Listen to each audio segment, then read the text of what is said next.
നമസ്കാരം, right story ന്യൂസിലേക്ക് സ്വാഗതം. ഒരു രാജ്യം ഒരു തിരഞ്ഞെടുപ്പ് എന്ന ശുപാർശയ്ക്ക് അംഗീകാരം നൽകിയിരിക്കുകയാണ് കേന്ദ്രമന്ത്രിസഭ. ഒരു രാജ്യം ഒരു തിരഞ്ഞെടുപ്പ് വിഷയം പഠിക്കാൻ മുൻ രാഷ്ട്രപതി രാംനാഥ് കോവിന്ദ് അധ്യക്ഷനായി നിയോഗിച്ച ഉന്നതതല സമിതിയുടെ റിപ്പോർട്ടിനാണ് മന്ത്രിസഭ ഇപ്പോൾ അംഗീകാരം നൽകിയത്. പ്രതിപക്ഷത്തിന്റെ വിയോജിപ്പുകളെയെല്ലാം കാറ്റിൽ പറത്തിക്കൊണ്ടാണ് നരേന്ദ്രമോദി നയിക്കുന്ന കേന്ദ്ര സർക്കാർ ഒറ്റ തെരഞ്ഞെടുപ്പിന് അംഗീകാരം നൽകുന്നത്. ഇതിനു പിന്നിൽ BJPക്ക് എന്തെങ്കിലും ഗൂഢലക്ഷ്യങ്ങളുണ്ടോ? ചിലവ് ചുരുക്കൽ എന്ന് പറയുമ്പോഴും രാജ്യത്തെ ഫെഡറൽ സംവിധാനത്തെ കീഴ്മേൽ മറിക്കുന്ന പ്രവർത്തനങ്ങളാണോ നടക്കുന്നത്? നമുക്ക് പരിശോധിക്കാം. ഒരു രാജ്യം ഒറ്റ തെരഞ്ഞെടുപ്പ് നിർദ്ദേശം BJPയുടെ 2019-ലെയും 2024-ലെയും പൊതു തെരഞ്ഞെടുപ്പുകളിലെ പ്രകടന പത്രികയിൽ ഉൾപ്പെട്ട വലിയ ആശയമാണ്. ഭരണഘടനയിൽ വരുത്തേണ്ട ഭേദഗതികളും പ്രായോഗിക വെല്ലുവിളികളും ചൂണ്ടിക്കാട്ടി പ്രതിപക്ഷം എതിർപ്പ് പലകുറി പ്രകടിപ്പിച്ചുവെങ്കിലും അത് വകവയ്ക്കാതെയാണ് ഭരണകക്ഷി ഇപ്പോൾ മുന്നോട്ട് പോയത്. മൂന്നാം NDA സർക്കാർ ഈ വാഗ്ദാനം നടപ്പിലാക്കാൻ ഉറച്ച തീരുമാനം എടുത്തിരിക്കുകയാണെന്ന് നേരത്തെ തന്നെ റിപ്പോർട്ടുകൾ പുറത്തു വന്നിട്ടുമുണ്ട്. വർഷങ്ങളായി ഒളിഞ്ഞും തെളിഞ്ഞും BJP ആവർത്തിച്ച ഒരു രാജ്യം ഒരു തിരഞ്ഞെടുപ്പ് എന്ന ആശയത്തിന് കേന്ദ്ര മന്ത്രിസഭ പച്ചക്കൊടി വീശിയതോടെയാണ് വീണ്ടും ചർച്ചയിലേക്ക് ഒറ്റ തിരഞ്ഞെടുപ്പ് എന്ന ആശയം എത്തുന്നത്. മുൻ രാഷ്ട്രപതി രാംനാഥ് കോവിന്ദ് സമർപ്പിച്ച റിപ്പോർട്ടിന് കേന്ദ്ര മന്ത്രിസഭ അംഗീകാരം നൽകി കഴിഞ്ഞു. ശീതകാല സമ്മേളനത്തിൽ ബിൽ അവതരിപ്പിക്കുമെന്നാണ് റിപ്പോർട്ടുകൾ. തീരുമാനം നടപ്പിലാക്കുകയാണെങ്കിൽ രാജ്യത്തെ ഫെഡറലിസത്തെ ദുർബലപ്പെടുത്തുമെന്നുള്ളതാണ് പ്രതിപക്ഷത്തു നിന്ന് വരുന്ന പ്രധാന ആശങ്ക. 2014-ൽ നരേന്ദ്രമോദി സർക്കാർ അധികാരത്തിലെത്തിയ നാൾ മുതൽ ഒരു രാജ്യം ഒരു തെരഞ്ഞെടുപ്പ് എന്ന ആശയം നടപ്പിലാക്കുമെന്ന് പലകുറി പറഞ്ഞിട്ടുണ്ട്. ചെലവ് ചുരുക്കി പൊതുപണം ലാഭിക്കുമെന്നാണ് കേന്ദ്രം ഉയർത്തിക്കാണിക്കുന്ന പ്രധാന നേട്ടം. എന്നാൽ കോൺഗ്രസ് ഉൾപ്പെടെ 15 പാർട്ടികൾ കേന്ദ്രത്തിന്റെ നിലപാടിനെതിരെ ശക്തമായ എതിർപ്പ് വ്യക്തമാക്കിയിട്ടുണ്ടായിരുന്നു. കേന്ദ്രത്തിന്റെ ആശയം പ്രായോഗികമല്ലെന്നാണ് പ്രതിപക്ഷത്തിന്റെ വാദം. ദേശീയ സംസ്ഥാന തലങ്ങളിൽ ചർച്ച ചെയ്യുന്ന വിഷയങ്ങൾ വ്യത്യസ്തമായിരിക്കെ ഒരു രാജ്യം ഒരു തിരഞ്ഞെടുപ്പ് നടപ്പാക്കുമ്പോൾ ദേശീയ വിഷയങ്ങളിലേക്ക് കൂടുതൽ ശ്രദ്ധ കേന്ദ്രീകരിക്കപ്പെടുമെന്നും വോട്ടർമാർ സ്വാധീനിക്കപ്പെടുമെന്നും പ്രതിപക്ഷം ചൂണ്ടിക്കാണിക്കുന്നു. അനുകൂലികളും പ്രതികൂലിക്കുന്നവരും അവരുടെ നിലപാടുകൾ വ്യക്തമാക്കിയ 2024 ലോക്സഭാ തിരഞ്ഞെടുപ്പിന് മുന്നോടിയായി തന്നെ ഒരു രാജ്യം ഒരു തിരഞ്ഞെടുപ്പ് മാതൃകയിൽ തിരഞ്ഞെടുപ്പ് നടത്താൻ തയ്യാറാണെന്ന് തെരഞ്ഞെടുപ്പ് കമ്മീഷനും വ്യക്തമാക്കിയിട്ടുണ്ട്. എന്താണ് ഒരു രാജ്യം ഒരു തെരഞ്ഞെടുപ്പ് എന്നല്ലേ പറയാം. രാജ്യത്തുടനീളം ഒരേ സമയം തെരഞ്ഞെടുപ്പ് നടത്തുന്നതിനുള്ള ഒരു ആശയമാണ് ഒരു രാജ്യം ഒരു തെരഞ്ഞെടുപ്പ് എന്നത്. ലളിതമായി പറഞ്ഞാൽ എല്ലാ ഇന്ത്യക്കാരും ലോക്സഭ, നിയമസഭ, തദ്ദേശ തെരഞ്ഞെടുപ്പുകൾക്കായി ഒരു വർഷം വോട്ട് ചെയ്യുക.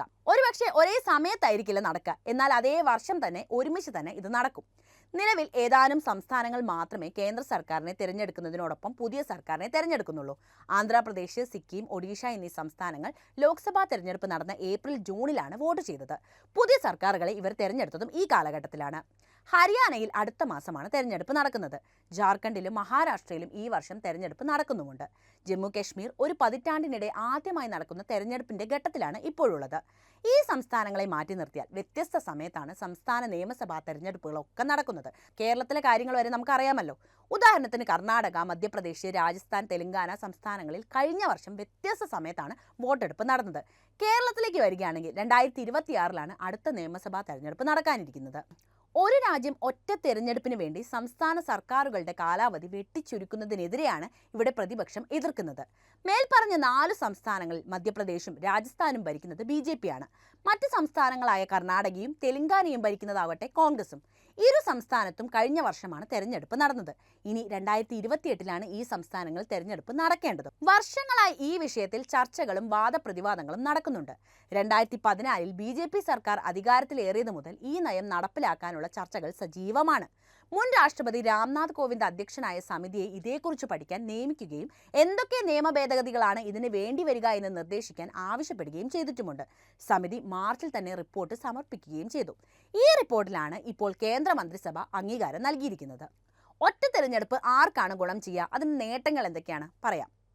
ചെലവ് ചുരുക്കൽ തന്നെയാണ് ഒറ്റ തെരഞ്ഞെടുപ്പിനെ അനുകൂലിക്കുന്നവർ ചൂണ്ടിക്കാണിക്കുന്ന പ്രധാന നേട്ടം.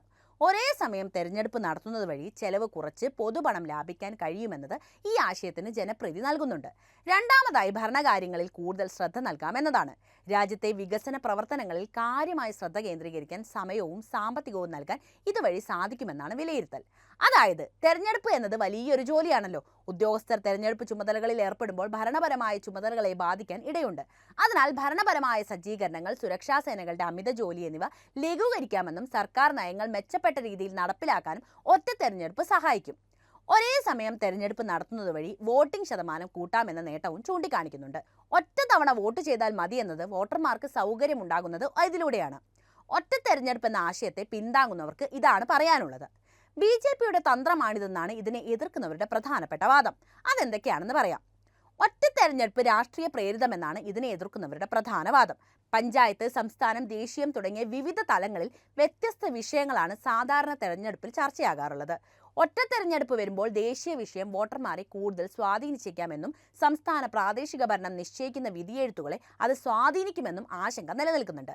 പ്രാദേശിക പ്രശ്നങ്ങൾ ശക്തമായി ഉന്നയിക്കാൻ കഴിയുമോ എന്ന ഭയം പ്രാദേശിക പാർട്ടികളും മുന്നോട്ട് വയ്ക്കുന്നുണ്ട്. അതായത് സംസ്ഥാനങ്ങളിലെ രാഷ്ട്രീയ പ്രശ്നങ്ങളും ആവശ്യങ്ങളും ചർച്ചയാകുന്നതിന് പകരം രാഷ്ട്രീയം കേന്ദ്രത്തിലെ പൊതുവിഷയത്തിലേക്ക് മാത്രം ചുരുങ്ങും എന്നർത്ഥം.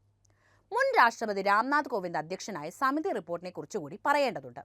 രാജ്യത്തിന്റെ ഏതെങ്കിലും ഭാഗത്ത് തെരഞ്ഞെടുപ്പ് ഉണ്ടാകും. ചില സംസ്ഥാനങ്ങളിൽ തദ്ദേശീയ സ്ഥാപനങ്ങളിലേക്ക് തന്നെ വ്യത്യസ്ത തെരഞ്ഞെടുപ്പുകളാണ് നടക്കുന്നത് പോലും. പ്രതിവർഷം ഏതാണ്ട് 200 മുതൽ 300 ദിവസങ്ങൾ വരെ തെരഞ്ഞെടുപ്പ് പ്രവർത്തനങ്ങൾക്ക് ആയി മാറ്റിവെക്കാറുണ്ട്.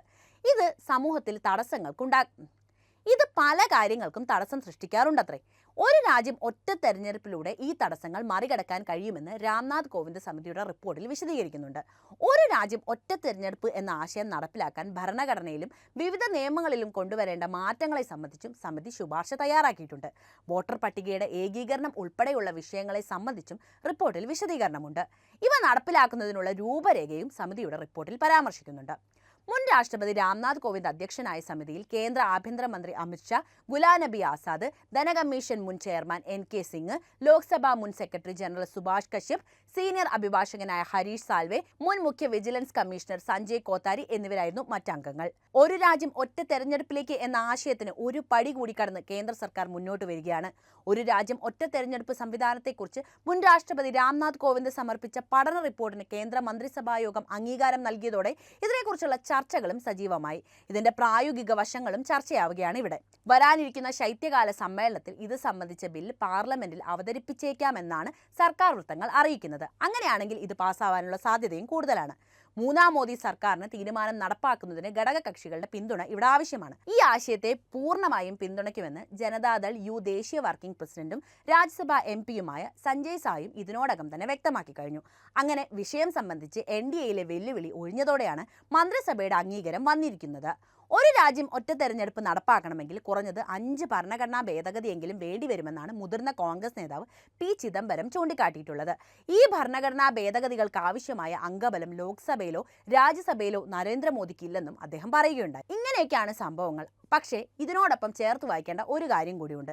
പ്രതിപക്ഷത്തിന്റെ എല്ലാ വിയോജിപ്പുകളെയും എതിർത്ത് പല കാര്യങ്ങളും നടപ്പിലാക്കിയ പാർട്ടിയാണ് മൂന്നാം തവണയും ഇന്ത്യ ഭരിക്കുന്നത്. വർഷങ്ങളായി BJPയുടെ പട്ടികയിലുള്ള ഒരു കാര്യം, ഒരു രാജ്യം ഒറ്റ തെരഞ്ഞെടുപ്പ് എന്ന ആശയവും BJP നടപ്പിലാക്കുമെന്ന് തന്നെ നമുക്ക് കരുതേണ്ടി വരും. പലരും എതിർത്ത പല കാര്യങ്ങളും നടപ്പിലാക്കി ശീലമുള്ളവരാണ് BJP സർക്കാർ. ഈ സമയത്ത്, അതായത് മൂന്നാം തവണയും ഭരണത്തിലേറിയ BJP ഇതും നടപ്പിലാക്കുമോ?